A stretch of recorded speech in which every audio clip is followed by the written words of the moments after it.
financial goal. Yeah. Tell me why you decided to do a flight. Well, I'd just never seen downtown with all this snow, so I thought I'd ski down. Think about that when people are saying, oh, these bus drivers don't care, and I was thinking of that very strongly this morning as I was mushing through knee-deep snow getting here.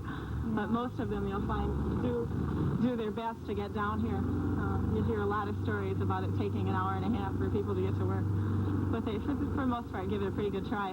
Mail delivery has been suspended today in the Twin Cities area as a result of the storm and because of our concern for the safety of our employees. Well, we got up at 4:30 and the flight was still going, and then we got out here and it was supposed to leave at 7:20 and nothing. Everything's shut down. Maybe I've got a flight to leave at 5:20, so maybe I'll get out by then. You can stay here all day? Yeah, catch up on my soap operas. Good evening, everyone. Those Twin Cityans pretty much tell the story of the blizzard that hit us last night. It came, it caused problems, but we coped thanks to experience and, I think, a sense of humor. Pat? Well, if you stayed up into the wee hours this morning, you got a bird's-eye view of how this whole thing developed. At first, it hit a kind of charming note, the first real snowfall we've had all season. But as the hours marched past, most of that charm probably slipped away as you watched more and more of your sidewalk, your car, and everything else disappear under the huge piles of snow. All told, it now reads like this. The blizzard dumped about 16 inches of snow in 13 hours. That's about one-third of the amount we would normally get all winter long. Minneapolis officials will try returning to the city to normal by starting the snow emergency sometime tonight. It begins about 9 p.m. with the plowing of all emergency routes at that time. Parking on those streets is banned until the full width of the streets are finally all plowed. North-south streets will be cleared tomorrow from 8 a.m. until 8 at night, and east-west routes will be done on Thursday during the same hours. In the meantime, St. Paul snow emergency is already underway, and for a report on that, here's Caroline Lowe. This is the first snow emergency of the season, and Public Works crews say it's the worst they have seen in more than 20 years. The storm that we had last January, we had more snow with that storm, but we didn't have the wind that we've had this time. And with the 17 inches of snow and with the high winds overnight, we've got some of our streets with drifts of 5 to 6 feet deep that are just totally impassable. Since 8 o'clock this morning, 75 trucks have been on the road plowing and sanding. By the time they wrap things up at midnight, they will have cleared 300 miles of emergency routes and main arteries, roughly a third of the city. It all begins again tomorrow morning at 8 o'clock when North and South Streets will be cleared, followed on Thursday with crews working on East and West Streets. At this point, NYGARD expects to declare a second snow emergency on Thursday, with crews back on the job for another 3 days. Snowbirds won't be tagged during the first emergency, but city officials request that you do move your car, or you'll definitely get a ticket during the second round. And if you can't move your car, it's a good idea to at least clear off the snow so crews won't run into it while they're plowing. City officials also ask citizens to clear sidewalks in front of their homes and near intersections. And for a look at how the blizzard affected long-haul truckers, here's Dave Nimmer. On an ordinary Monday night at the Branch Cafe, business is usually pretty slow. But last night and this morning, the storm got things jumping. We pushed a lot of cars, we pulled a few cars, and got a lot of people in there were stranded and had to have a place to stay for the night. I imagine you had a few sleeping around here then. About 15, I think. Where'd you put them up? All in the booth, and there was 4 in the office, I think, and a lot of them were running around shoveling people out, too.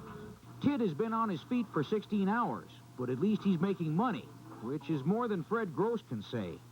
The Montana trucker lost control of his 18-wheeler about 6 this morning on a curve just east of North Branch. So it's kind of a costly experience, this storm for you. 5 or 10,000 minimum. Ever happened to you before? No. A million miles.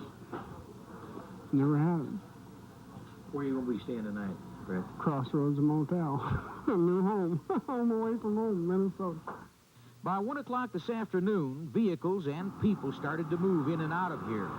But none of it happened the easy way. The trucker from Montana said he could find one blessing in disguise to this winter storm, and that is it kind of restored his faith in human nature.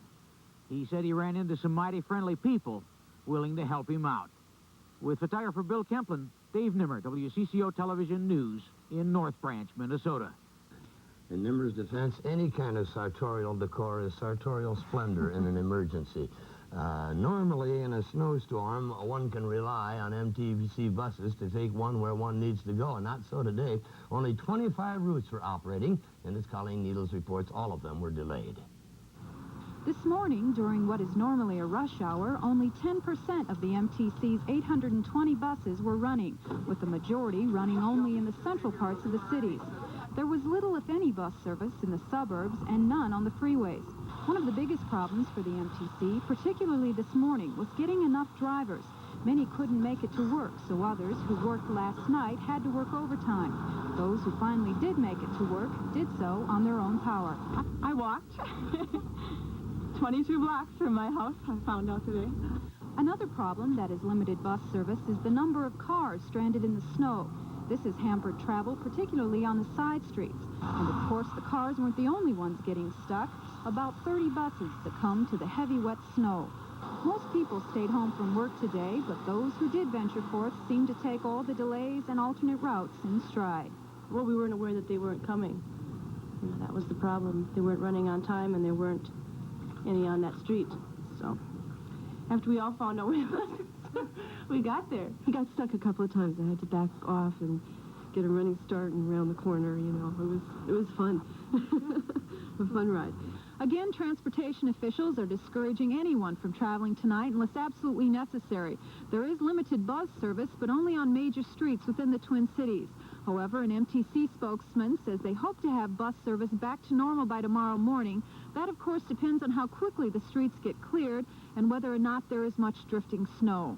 With photographer Rick Olson, Colleen Needles, WCCO Television News, Minneapolis. Twin Cities International Airport remains closed this evening. It's been shut down all day, the first time that's happened in 13 years. Tom Hendrick has a direct report on the situation there. Tom?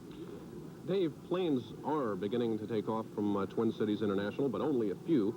The first to depart was a Northwest Flight 747, bound, appropriately enough, for Honolulu, Hawaii. But it is slow going. The airport runways, because of the drifting snow, must be plowed fairly regularly, and that goes double for the taxiways, which have been a major part of the problem today. Meantime, hundreds of people continue to wait here at the airport for either flights that are coming in or going out, and some of them are getting a little bit upset and frustrated.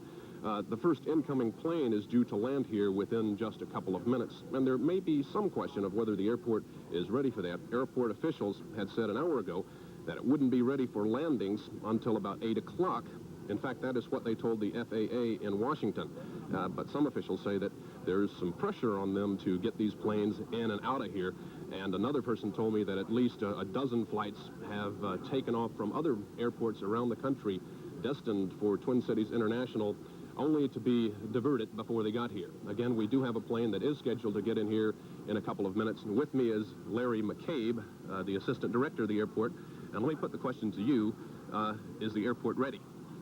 The airport will be ready when we allow this airplane to land. In other words, when we've sanded the runway, then this we'll be ready to open the runway for this particular airplane to land. So is that plane circling now? No, it's not here yet, but it'll be here shortly. It's supposed to get here in a couple of minutes. Right. Tell me about the pressure that you were talking to me about earlier, pressure on the system to get planes in and out. Well, I think that this is oftentimes true when airplanes take off, for example, from one coast to the other, and they've got a 2 or 3 hour flight, and there is an estimate given on when the runway will be ready for use, and the taxiways in the airport. And so people launch airplanes, and they get them airborne, and of course they have to be landed somewhere. And they don't like to divert them to other airports, and they like to get them into the airport that they were designated to land at. What was that? What did you mean when you said to me, this is the kind of pressure, this is what happened in Boston? Were you referring to that time a plane landed in a snowstorm and skidded off the runway into Boston Harbor? I'm not too familiar with all of the details in Boston. I'd rather not comment on it at this time. But there is a lot of pressure, and... Well, I suspect there is, sure. But you were going to make sure that this runway, the runways are safe here before planes either land or take off, regardless of any kind of pressure. That's correct. Thank you very much for being with us on the 6 o'clock report. Back to you in the studio. This storm. There were also assorted snowblower injuries and some broken bones. A patient from St. John's Hospital was transferred to St. Paul Ramsey Medical Center for emergency surgery, when the surgeon on call at St. John's was unable to make it to the hospital. Doctors are warning people who have heart problems not to try and shovel the snow. Well, while most medical facilities were open today, Postal Service was crippled in the Twin Cities, and as Philip Holman reports, this is the third time that's happened in the last 10 years. At the peak of the blizzard, the city's post office resembled a monastery. Postal officials froze all deliveries to homes and businesses. Mail delivery has been suspended today in the Twin Cities area as a result of the storm and because of our concern for the safety of our employees. We expect all mail services to resume Wednesday. But workers who could get to work safely were encouraged to come, and a handful did. Well, seeing as I only live a mile and a half from work, it's fairly easy for me to get to work, even through like the 2-foot snow that we had last year. Mailers with important letters weren't deterred by the hazardous weather either. I wanted to get a letter out to my daughter in South Dakota. Why? Well, it's very important to her. Something she has to have by the weekend. Postal officials said all Christmas mail went out on time, so they don't expect any major disruption in future service. In fact, they said special delivery and express mail service have already resumed, but other service isn't expected to get off the ground until tomorrow. Philip Holman, WCCO Television News, Minneapolis. With traffic ground to a halt in the metropolitan area, there were lots of people with lots of free time on their hands today, and they enjoyed that, I'm sure. While some stayed home, others got tough and just decided to head for work anyway. And then there were those who found even more interesting ways to take advantage of the blizzard. A story from Jim Newman. It looked like a Sunday or an Ice Age scene from Twilight Zone. It was too forbidding for most workers to come to work. Banks and shops and such stayed dark. No vegetable beef stews simmered at Peter's Grill. The blanketed city streets became a recreational paradise. People like Zach and Teresa Felknor skied the core area street grid like a country trail. It's a little bit treacherous with the buses around that are running, but other than that, it's pretty safe, I guess, to be out on the streets. Have you ever done anything like this before? Not as crazy now. Marathon joggers took to downtown streets. Lake paths were buried by the blizzard, but if there's a way, joggers jog. We run about 2,600 miles a year. We're getting close to the end of the year, and it's a chance to get just a few more miles. Lawyer Charlie Howard commuted cross-country to his downtown Minneapolis firm. Howard's 16-story law office was almost empty, as were plenty of other offices and buildings across the way. 20 of 22 folks failed to show today. Charlie's office was quiet, but for the classical station. It was just very peaceful and quiet, and I had a chance to think and do things that operate really in a different way than had it been a normal work day. Charlie's only regret, frozen yogurt shops were shut down. But he said it was nice to know he could get along, even when the city itself is slowed to a standstill. With photographer Dave Bowden, Jim Newman, WCCO Television News, downtown Minneapolis. The Twin Cities, of course, were not alone in this wintry blast. Most of Rochester shut down today, as did many portions of southern Minnesota. The Mayo Clinic, however, was open. In Duluth, the airport is now open, but it was shut down for the better part of the day. About the only other things open in that area are the ski slopes. All across southern Minnesota, highways remain closed most of the time. There have been 4 traffic deaths related to the blizzard, but tonight, highway traffic reportedly is picking up again.